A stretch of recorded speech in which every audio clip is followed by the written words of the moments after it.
I didn't think the doll was cursed. I thought it was content. If you upload horror stories to YouTube long enough, everything starts to look like a prop. Old houses, empty stations, faded shrines, even people. Especially people. Add atmosphere, commenters say. Put something creepy in the background. Japanese dolls. Masks. Kimono. Ghost mirrors. So when I opened my mailbox and found a cardboard package with no return address, I assumed it was just that atmosphere someone had mailed to my door. Inside was the doll. She was about the length of my forearm, light in a way that didn't match how solid she looked. White face, smooth and expressionless. Black hair cut in a straight fringe and blunt bob, like old photos of little girls from the Showa era. Red kimono with small, faded cherry blossoms, tied with an obi that had once been gold. Her glass eyes were dark brown, almost black, with a glossy depth that caught the hallway light as I turned her. At the bottom of the box was a single folded note, written in careful, old-fashioned Japanese. Thank you for all the scary stories in English. This doll has been sitting in a storage unit for a long time, and she is lonely. She loves scary stories. Please let her watch. No name. No sender. Just that. I should have been more disturbed. Instead, I thought, international viewers are going to eat this up. If you don't know my channel, it's small. Horror stories in English, narrated by a Japanese guy who learned most of his vocabulary from anime and true crime podcasts. I called it Midnight Mouth because dark stories from a salaryman's tiny bedroom didn't fit in the thumbnail. It started as a way to practice English and avoid thinking about my day job. It turned into a place where people from all over the world commented. I love your accent. Tell more Japanese urban legends. Your room needs more spooky stuff in the background. I put the doll on the shelf behind my chair, adjusted the camera, and checked the viewfinder. There she was. Centered over my left shoulder, perfectly in frame, head tilted slightly down as if listening. A little to the right, I muttered, shifting her. Good. Look at the lens.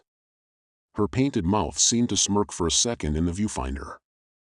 I blamed the cheap camera. That night's story was about a hospital elevator that skipped the 4th floor unless you pressed the emergency button. Nothing to do with dolls. Nothing to do with storage units or strangers' gifts.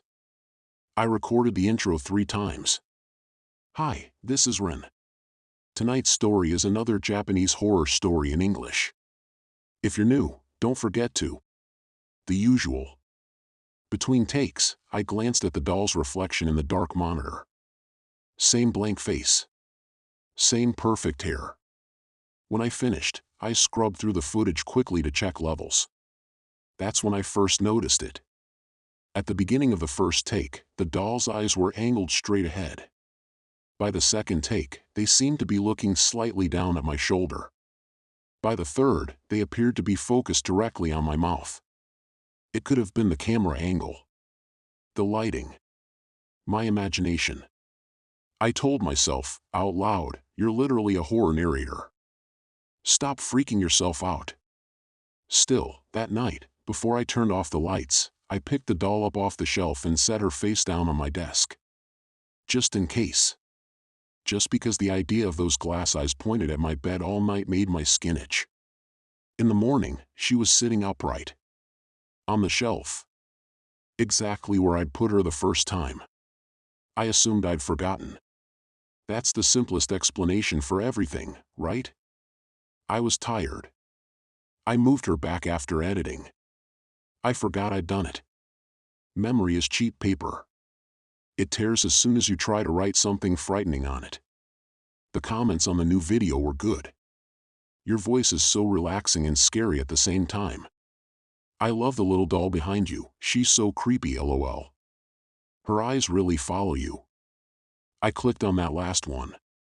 The viewer had added a timestamp. 07:13. I scrubbed to that point. The story was mid-climb. I turned, and the elevator doors wouldn't open, no matter how many times I hit the button. My own face filled most of the frame. Over my shoulder, the doll. Her eyes were very clearly looking at my mouth. As I watched, my lips formed the next sentence. The floor indicator stayed on 3, like the elevator was pretending we weren't moving uphill. On the frame-by-frame scrub, my face blurred slightly. Just enough to see my jaw shift. My teeth. The wet darkness inside my mouth. The doll's eyes glittered. In one frame, just one, too fast for anyone watching at normal speed, her pupils seemed to flare, thinning like a camera lens locking focus. Then they were blank again. I blinked. Went back. Forward. Still blank. Cheap sensor, I told myself. Compression artifacts. I left a polite reply to the comment anyway. Maybe she just likes the stories, I wrote, adding a laughing emoji. The commenter replied. Then why is she closer in this one? I hadn't noticed. Not consciously. But when I compared episode 12 No Doll and episode 13 First Appearance, the difference was obvious. In 13, she was at the far left of the shelf. In 14, she was behind my shoulder. In 15, she was directly over my left ear, like a child leaning in to hear a bedtime story. I told myself I'd moved her that way on purpose. Better composition. Better balance. Nothing supernatural. Still, I tried an experiment. Before recording episode 16, I moved the doll all the way to the right edge. Very right. Almost out of frame. Her glass eyes reflected the ring light in 2 neat, cold circles. There, I said. Stay. The story that night was about a haunted rental apartment where the previous tenant never moved out, just stopped being visible. I talked for 20 minutes. My throat got rough halfway through, and I leaned out of frame to drink some water. When I leaned back in, the hairs on the back of my neck stood up. I didn't know why until I saw it in editing later. Every time my eyes left the lens, the doll seemed to drift. Not in real time, not in some dramatic jump scare. Just a tiny shift between cuts. Right. Center. Left. Always toward the space my face had just left. Like an afterimage trying to follow the source. In the final cut, she ended up exactly where I hadn't put her. Over my shoulder, close enough that, if she'd been alive, I would have felt her breath. I slept with the light on that night. I told myself it was because I'd been recording too much. That's all. Things escalated in small, stupid ways. My camera battery drained faster than usual. Audio glitches appeared whenever I said words like eyes or watching or behind. On one recording, my voice cut out completely mid-sentence, replaced by a static hiss that stopped only when my face was perfectly still and the only thing moving in the frame was the reflection in the doll's eyes. One afternoon, during lunch break at work, I opened my channel analytics. Retention graphs. Watch time. Comments from Brazil, Germany, the Philippines. And one more line I'd never seen before. Live viewer, 1 unknown location. The live viewer count usually only shows during premieres or live streams, and I hadn't scheduled any. Yet there it was. Stuck at 1. 4 hours. My last upload had gone up the night before. Someone, or something, had been watching my channel continuously since then. I hovered over the number. No IP. No country. Just location, ineligible for display. At home, I tried something else. Tonight, I said to the camera, we have a new listener. I turned, slowly, addressing the doll. Thank you for watching, I told her in Japanese. If you like these stories, please don't come any closer than that. I laughed it off, turned back, recorded the rest. When I checked the footage later, my skin deepened its crawl. In the moment I turned to the doll, the camera autofocus shifted. Not to my face. To hers. Her pupils seemed a fraction larger. On the audio track, under my voice, there was a faint, almost inaudible whisper. I boosted it, cleaned it, isolated it. A child's voice, genderless and thin, speaking in slow, Careful English. Subscribe, it murmured. To the channel. I stopped using her as a prop after that. I took her off the shelf and put her back in the cardboard box she'd arrived in. I taped it shut. I put it in my closet, under my winter clothes. I told my viewers that the doll needed a break. Most of them thought I was kidding. Doll-chan's on vacation, LOL. Bring her back. She makes the stories scarier. For a week, I recorded with a blank wall behind me. No props. No decorations. Just my face and my cheap microphone. The live viewer count stayed at 1. Location, ineligible for display. On the 4th night, I was woken by a dull thumping sound. Not loud. Not threatening. Just persistent. Thump. Thump.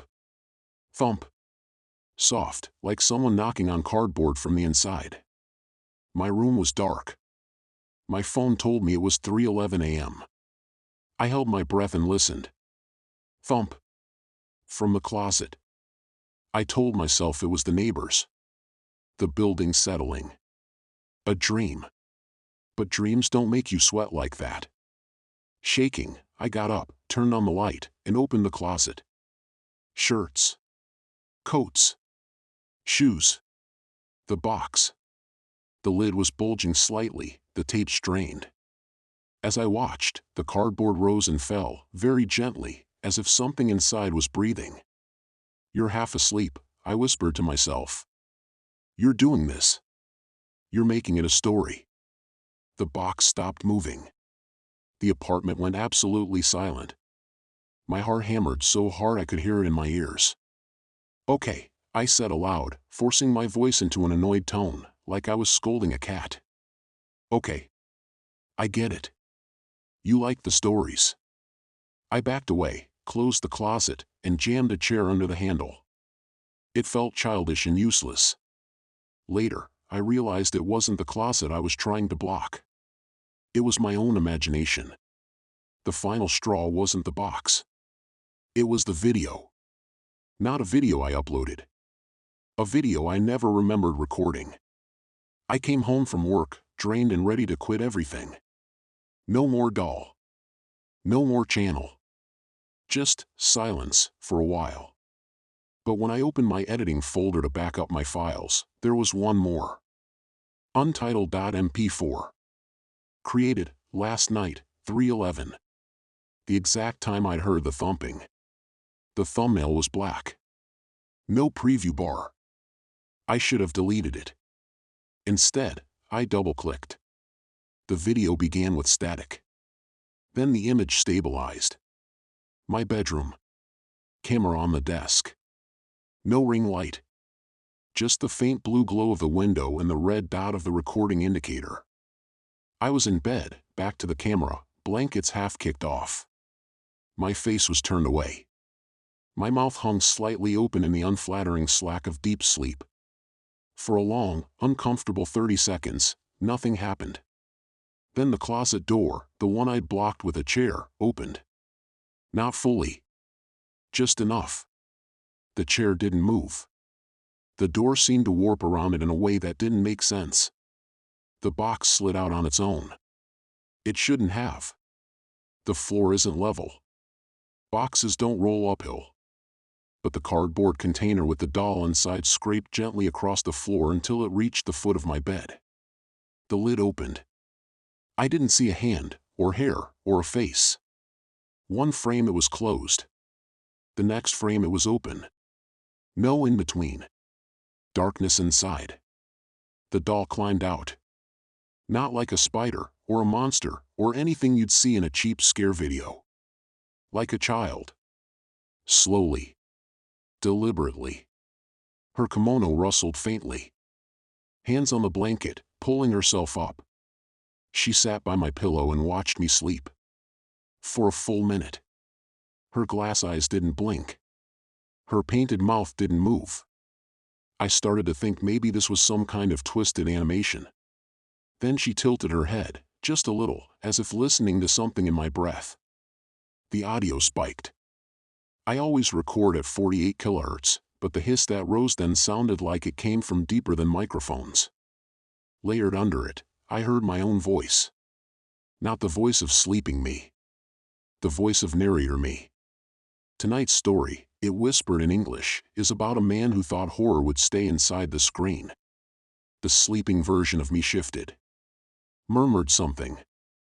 The doll leaned closer. Her glass eyes caught a sliver of streetlight and for an instant looked wet. Alive. She raised one small hand and placed it on my throat. Not pressing. Just resting there. Testing the pulse, like a doctor. My disembodied voice continued. He forgot that in Japan, we have stories where dolls learn. Dolls listen. Dolls grow attached. Dolls grow hair. As if on cue, in the video, a single black strand slipped down from beneath the doll's fringe, sliding over her cheek. Longer than the others. Reaching toward my lips.